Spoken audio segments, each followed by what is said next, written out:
My name is Dorothy, and I'm 72 years old. What I'm about to share happened just last month, though its roots go back nearly 4 decades. My husband Robert and I had been married for 39 years. We built our life together in a modest 2-story house in Pennsylvania, raised our son Marcus, and watched him grow into a fine man. He married a lovely woman named Jennifer 5 years ago, and they seemed happy. Or so I thought. It was a cold January evening when everything changed. Marcus and Jennifer came for dinner, as they did most Sundays. Robert had made his famous pot roast. We laughed around the table, talked about Jennifer's new job at the hospital, Marcus's promotion at the engineering firm. After dinner, Robert suggested we all go down to the basement. He wanted to show Marcus some old tools he thought might be useful. I found it odd. We rarely went down there anymore. My knees aren't what they used to be.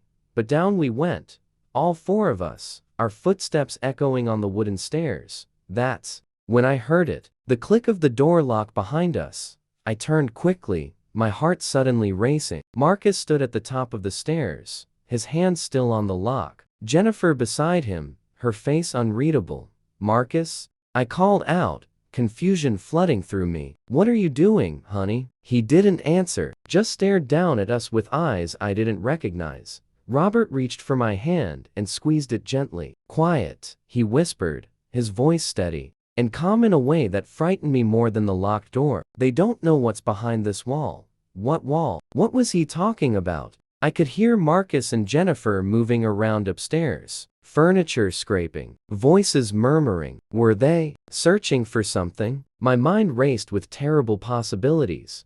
Robert led me to the far corner of the basement, where old storage shelves stood against the concrete wall. He'd built those shelves himself, 39 years ago, right after we moved in. "Dorothy," he said softly, "I need to show you something. I should have shown you years ago." With surprising strength, he pulled the shelving unit away from the wall. It moved easily, as though on wheels. Behind it, I could see that one section of the concrete blocks looked different, newer somehow. Robert pressed on a particular block, and it shifted inward. Then another, and another small door appeared, no bigger than a cabinet opening.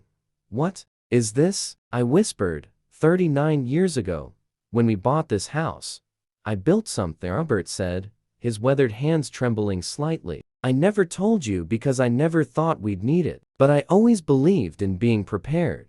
He helped me through the small opening. I had to crouch low, my old bones protesting, but what I found on the other side took my breath away. It was a room, a hidden room, maybe 10 feet by 12 feet. It had a small cot, shelves lined with canned goods and bottled water, flashlights, batteries, a first aid kit. There was even a small chemical toilet in the corner, still sealed in its package, and on one shelf, a metal lockbox. "Robert," I breathed, "how long have you been keeping this?" "Since the beginning," he said quietly. "My father taught me that a man protects his family. Always. I built this room during the first month we lived here, before Marcus was born. It's soundproof, climate controlled. We have enough supplies to last 2 weeks, maybe more." I sat down on the cot, my legs suddenly weak. Upstairs, I could hear footsteps, heavier now, more deliberate. "Why?" I asked. "Why are they doing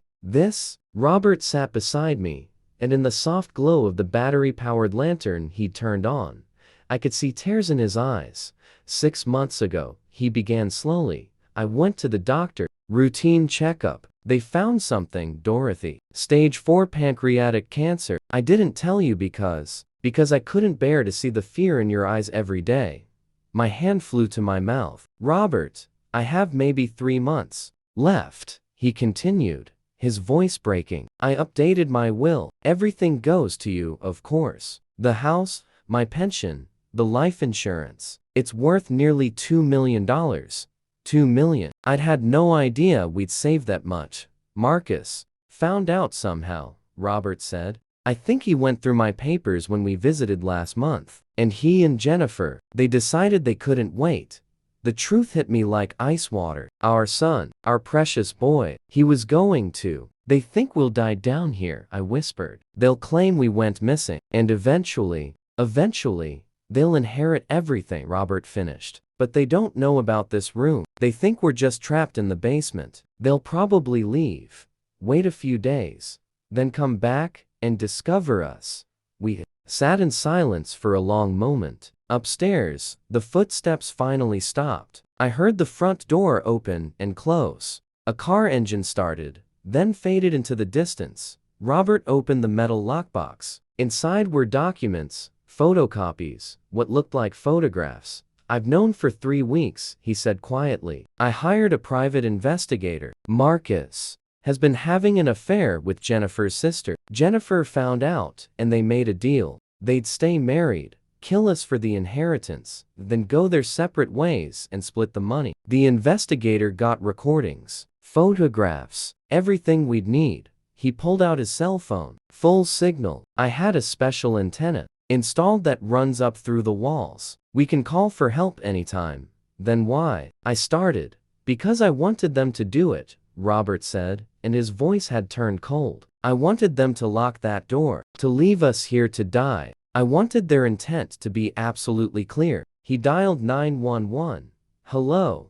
This is Robert Harrison at 247 Maple Street. My son has just locked my wife and me in our basement and left us to die. We're safe in a hidden room, but we need police here immediately. And yes, I have evidence of premeditation. I'll explain everything when you arrive." The police came within 10 minutes. Robert and I emerged from our hidden room to find 3 squad cars and an ambulance in our driveway.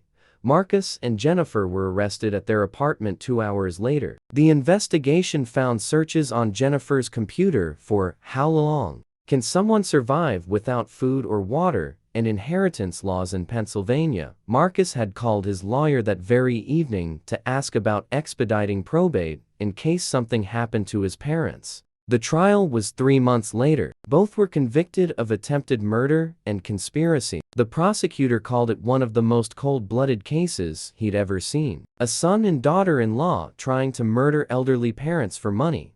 Marcus got 20 years. Jennifer got 18. Robert passed away for weeks after the trial, but he held my hand at the end and whispered, "I kept you safe. That's all I ever wanted.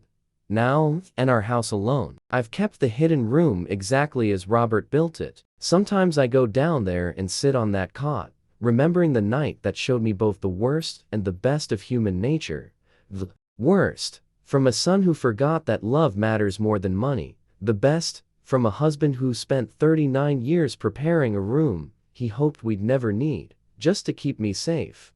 I'm 72 years old, and I've learned that you can share a home with someone for decades and never truly know their heart. But I've also learned that genuine love doesn't make grand gestures. It builds secret rooms. It plans for dangers you hope will never come. It protects, quietly and completely, until the very end. That's the story of the wall that kept secrets, and the love that kept me alive.